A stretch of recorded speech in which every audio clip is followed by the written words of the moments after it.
જય જય અંબે. ભાદરવી પૂનમના મેળાની તૈયારીઓ ચાલુ થઈ ગઈ છે અને એમાં અંબેના ભક્તો પગપાળા યાત્રા જશે. અને આજે અમે આવ્યા છીએ ગુજરાતનો સૌથી મોટામાં મોટો કેમ્પ એટલે પીએન માળી ફાઉન્ડેશન. તો ચલો આપણે એમના અધ્યક્ષથી વાતચીત કરીએ અને શું તૈયારી છે આપણે જાણીએ. નમસ્કાર સાહેબ. નમસ્કાર. સાહેબ, આપણા પીએમ માળી ફાઉન્ડેશનનું નામ તો બહુ પ્રચલિત છે અને ઘણા બધા સેવાના કાર્યો કરી રહ્યા છે અને હવે ભાદરવી પૂનમનો મેળો ટૂંક જ દિવસોમાં આવી રહ્યો છે. તો આ વખતે આપણા કેમ્પની કેવી તૈયારીઓ છે?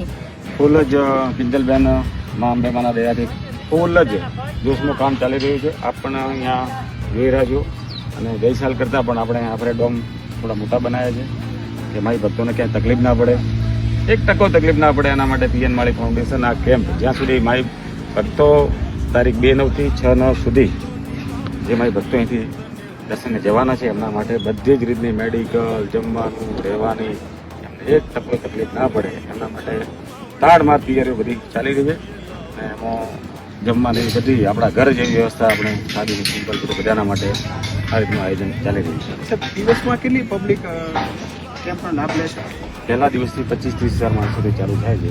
છેલ્લા દિવસે 1.5 લાખથી પ્લસ પબ્લિક આપણે ત્યાં તૂટી હોય છે અને ચા નાસ્તો રોજના 2-4 લાખ માણસો આપણે ત્યાં કરતા હોય છે. આ ફેરે મને એવું લાગી રહ્યું છે કે મારા બનાસકાંઠાના 20 તાલુકાના જો બધા જ લોકો, બધા કેટલા જ લોકો